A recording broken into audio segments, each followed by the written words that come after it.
Susunod ako. Kung nakikita nyo tong kahoy na to, bubuhatin ni Louie yan. Yang mahabang kahoy na yan. Yung mahabang Sige, kahoy buhatin yan. nyo na. Tignan nyo. Titigan nyo lang mabuti. Aangat yan. Oh! Oh, lakas mo, Louie! World record! Sumunod, pagod na pagod. Ako. Si Jason din daw, Jason. Tignan natin, susubukan niya rin daw kung matatalo niya si Louie. Tignan mo niya. Napigsa! Mas malakas! Natalo niya si Louie! Ang lakas! Ang lakas niyo! Isang world record na naman. Tatalunin niya si Jason Sibayan. Tatalunin niya daw si Jason Sibayan. Bubuhatin niya tong kahoy. Tignan niyo, panoorin niyo. Watch and learn. Yeah. Ronald Moyano. One hand. Yeah! Wow! Kitams mano! Pigsa!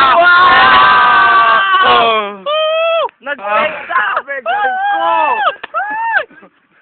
Walang bungo. Umahamon na naman kay Ronald Moyano.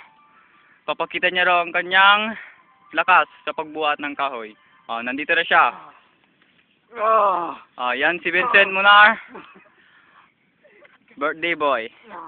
Bubuhatin niyang kahoy gamit ang kanyang dalawang daliri. Lakas.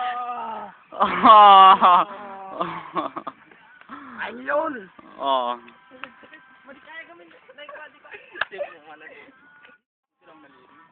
Ito ang bubuhatin ni RB. Tatalunin niya si Vincent Munar. Bubuhatin niya tong mahabang kahoy na ito sa pamamagitan ng kanyang daliri na isang kamay lamang. Ito na. Si RB Benito. Wow! Wow! Ang lakas! Ang lakas!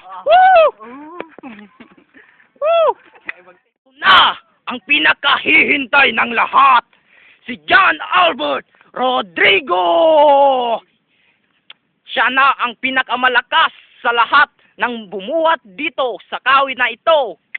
Tatalunin niya ang lahat, sina Louie, si Bayan, Moyano, Vincent at Arbe. Fight! 1. Sige, ito na. Mukhang mahirap to. Mahirap. Mukhang nahirapan siya. Wow! Mga kaibigan! Wow! Wow! Nabuhat! Wow! Isang world record! Ito na! Hindi kayang buhatin ito ng pangkaraniwang tao! Wow! Wow! Unbelievable!